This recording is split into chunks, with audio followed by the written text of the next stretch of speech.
નમસ્કાર દર્શક મિત્રો, હું છું બાબા સૈયદ. વિજાપુરની ખબરમાં આપનું સ્વાગત છે. અજાણ્યા પરપ્રાંતીય મજૂરે ઘરે ફાંસો ખાઈને આત્મહત્યા કરી. મહેસાણા જિલ્લાના વિજાપુર તાલુકામાં ગોવિંદપુરા ચોકડી પાસે આવેલ એક તમાકુની ખડી અંદર આવેલી ઓરડીમાં અજાણ્યા યુવકની લાશ મળી આવી હતી. સ્થાનિક સૂત્રોના જણાવ્યા અનુસાર મૃતક યુવક પરપ્રાંતીય મજૂર હતો અને મજૂરી કરવા માટે આ વિસ્તારમાં આવ્યો હોવાનું જાણવા મળી રહ્યું છે. પોલીસના જણાવ્યા અનુસાર અગમ્ય કારણસર યુવકે મહિલાની સાડીનો દુપટ્ટો ફાંસો બનાવીને ઘરે ફાંસો ખાઈને આત્મહત્યા કરી હતી. આ ઘટના શુક્રવારની રાત્રિ 27 ફેબ્રુઆરી 2026ની રાત્રિ 11:10 બની હતી. યુવકની ઉંમર આશરે 35 વર્ષની હતી. લાશમાંથી કોઈ ઓળખપત્ર, મોબાઈલ કે અન્ય વસ્તુ મળી નહોતી. માત્ર હાથ પર લખેલું ગોવિંદ શબ્દ જોતા પોલીસે તેનું નામ ગોવિંદ તરીકે નોંધ્યું છે. વિજાપુર પોલીસે ઘટના સ્થળેથી લાશને કબજે કરી સરકારી હોસ્પિટલમાં પોસ્ટમોર્ટમ કરાવ્યું હતું.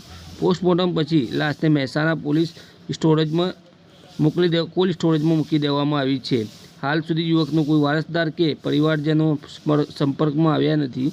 પોલીસે આ કેસને અકસ્માતી મૃત્યુ તરીકે નોંધીને વધુ તપાસ હાથ ધરી છે. યુવકની ઓળખ અને પરિવારની શોધ માટે આસપાસના વિસ્તારોમાં પૂછપરછ ચાલુ છે. તેમજ ગુજરાત પોલીસની વેબસાઇટ પર વિગતો અપલોડ કરવામાં આવી છે.